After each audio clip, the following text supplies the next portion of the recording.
All systems go. Cleared for takeoff.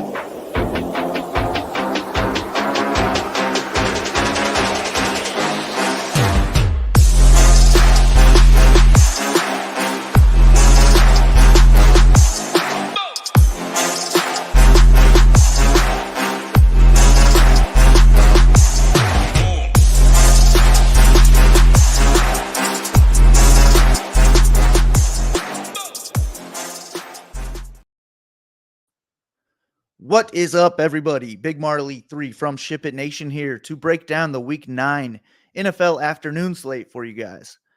Hopefully you guys signed up over at SHIPITNation.com with all the discounts I have been offering up until now, because I don't have any for you this week. But we have been absolutely crushing it. Members and staff are posting big wins in the Discord every night. It's the best Discord in the industry, and we have tools and projections for all sports. Only $69 a month. So go sign up and get in on these big wins. Once you do sign up, you'll get access to this 4-hour educational video from our guys Hoop and Tambo. They are two of the best in the industry, and they're giving away all their secrets in this 4-hour video. Hoop talks about winning the Millie Maker last year, and Tambo crushes qualifiers and live finals. So he talks about his strategies for those, along with a bunch of other great information to help you guys become better DFS players. They also launched this 2-hour NBA course to learn from as well. So there is no better time to sign up. All sports included, just one low price. All right, let's get into this 3-game afternoon slate. This is a fun little slate, and there's lots of ways we can go on it.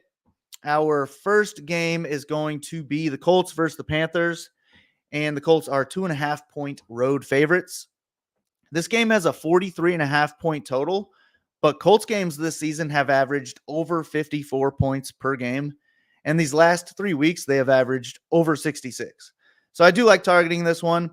I prefer Bryce Young. Both quarterbacks are cheap, but I prefer Bryce Young for $100 less than Gardner Minshew. His clear favorite target is Adam Thielen, but he's priced up to $7,500 this week, so it makes it tough to afford. And then DJ Chark, he has a Q tag here, but he's only 3,700, and I don't think anybody will play him this week if he does play. So I don't hate going there to be contrarian on a 3-game slate. But if he doesn't play, then I really like Jonathan Mingo at 3,400. And I feel like he's going to get his first touchdown this weekend. And then the Panthers also have Chuba Hubbard at 5K, and he has taken over this starting running back role on the team. I like him as well, but that's really it for me on this Panthers team. The only receivers I have interest in on the Colts are Michael Pittman and Josh Downs. Downs does have that questionable tag, though, so if he ends up sitting, then I would add Alec Pierce into my player pool. But if Downs plays, I probably just X out all these other Colts wide receivers. The Panthers have been horrible against the run, though. So I like Jonathan Taylor quite a bit, and he had a huge first half last week. And then Zach Moss has been playing really good all season long, and he's a lot cheaper, and he'll be a lot lower owned as well. So I'm fine going there too on a 3-game slate. And I could see them both combining for 30-plus carries and having decent games, just both of them. So I think playing the two together could be a sneaky way to go and attack this terrible Panthers rushing defense. And then I'm also fine using either defense from this game if I'm not stacking up the quarterbacks.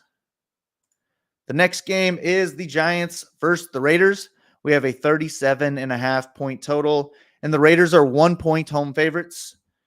Aiden O'Connell has been named the starting quarterback for the Raiders, and he is only $4,500 on this slate. And that really frees us up a lot with the rest of our lineup, where we could pay up at wide receiver, which is what I really want to do this week. So I do think I'll be considering him at 4,500, but I really only have interest in 2 other Raiders with O'Connell at quarterback, and that is going to be Josh Jacobs at running back. He's 6,900, and he is going to be probably my favorite running back on the slate. He has a workhorse role, and he saw 11 receiving targets the last time O'Connell started.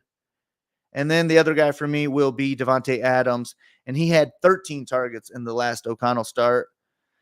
Other than those 3 guys, I think it would just be the Raiders DST for me, and that's about it.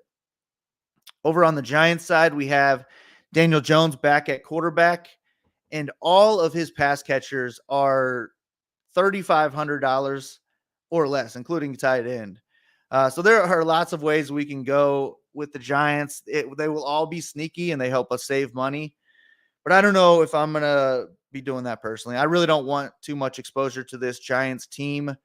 Saquon Barkley would be my favorite option, but he's 7,900, and I would personally rather pay up at wide receiver on this slate. So I just don't see me being able to afford a whole lot of Barkley. And then the Giants DST is the cheapest on the slate. I think they're very in play going against Aiden O'Connell. So if I'm not using O'Connell at quarterback, I'm fine throwing the Giants in there. And I'm also fine having Adams and or Jacobs in my lineup with the Giants in there too. And then the last of the three games is the best game with the highest total. The Eagles are 3-point home favorites over the Cowboys, and we have a 46.5-point total in this one. Jalen Hurts is the best quarterback on the slate, but he is $8K, and all his weapons are pretty expensive as well. A.J. Brown has been amazing the last 6 weeks, averaging 138.5 receiving yards in that stretch. I want as much of him as I can afford, but Devontae Smith is $1,500 cheaper, and he's coming off his second best game of the season. I could see him having a big game if A.J. Brown draws that Deron Bland matchup. And then DeAndre Swift is 6,600, and I see him being the lowest owned of the top 6 plays on this slate, so I don't mind going with him as well. I'm cool throwing him into Hurts stacks or just using him as direct leverage away from the Hurts chalk.